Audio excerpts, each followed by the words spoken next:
Bonjour et bienvenue pour ce premier volet concernant le Ségur de la santé. Je voudrais interroger sur la position des organisations syndicales.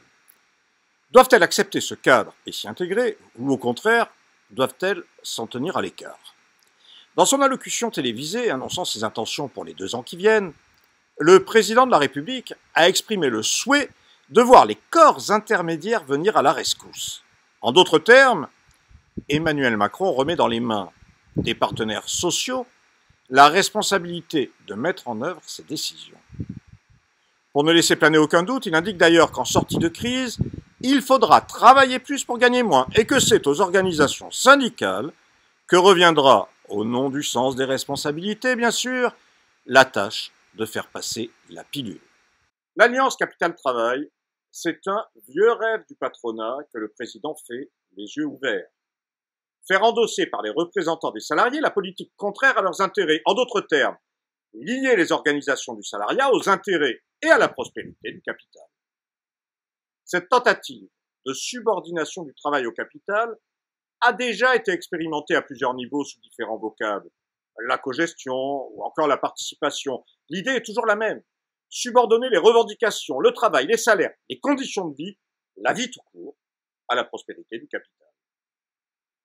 À Continental Toulouse, Clairvoie ou Sarreguemines, il y a une dizaine d'années, des accords au nom du maintien de l'emploi avaient été signés, stipulant une baisse de plus de 8% des salaires. La baisse a été effective, mais pas les emplois.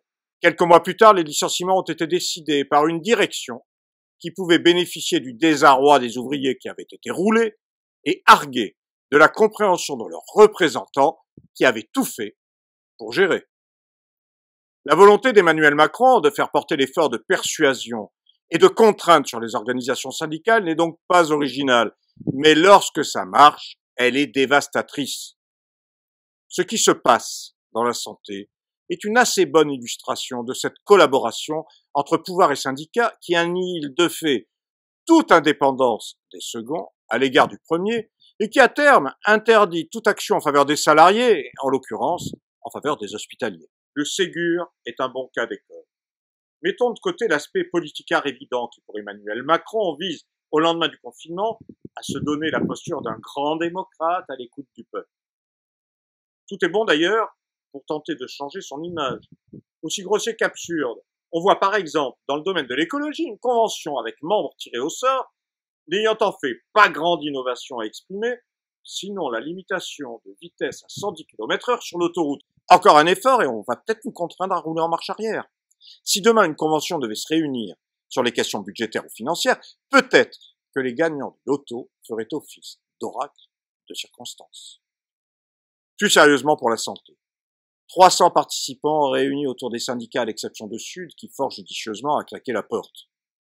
Pour l'effet d'annonce, c'est donc pratiquement parfait. La convention Ségur est en plus présidée par Nicole Notat, l'ancienne responsable de la CFDT, soutien du plan Juppé sur les retraites en 1995. 1995 déjà. Nicole Notat, un personnage emblématique de la collaboration Capital-Travail. Pour le casting, c'est donc pas mal non plus. Demeure le contenu du Ségur, mais ça, si vous le voulez bien, c'est pour le prochain épisode.